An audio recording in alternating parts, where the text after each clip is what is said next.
আমি আপনাদের কাছে অনুরোধ করবো কোনো টাকার বিনিময়ে কোনো বিচারে যাবেন না।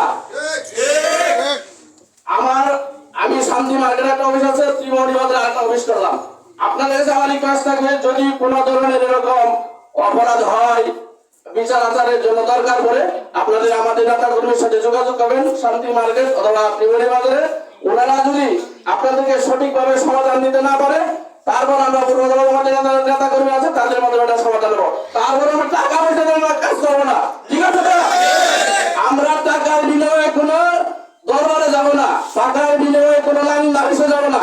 এই কথা আমার এলাকাবাসীর কাছে আমার কথা, এই কথা কি ঠিক থাকবে? যদি এই ধরনের কখনো আমরা এরকম নালিশ পাই যে টাকার বিনিময়ে দরবার হচ্ছে, সেটা আমরা প্রতিবাদ করবো। আমার সংগঠন নিয়ে আমি প্রতিবাদ করবো। যদি আমি না পারি, আমি আমার নেতারে জানাবো যে আমরা এই টাকার বিনিময়ে আমরা দরবার করবো না, নালিশ করবো না। আমি লং কথা বলতে যাচ্ছি না, আমি জাস্ট এতটুকু কথা বলার জন্য আমার আজকে মাইকটা হাতে নেওয়া। আমি আমার কথা এখানে বলে শেষ করছি। আসসালামু আলাইকুম ওয়া রাহমাতুল্লাহ।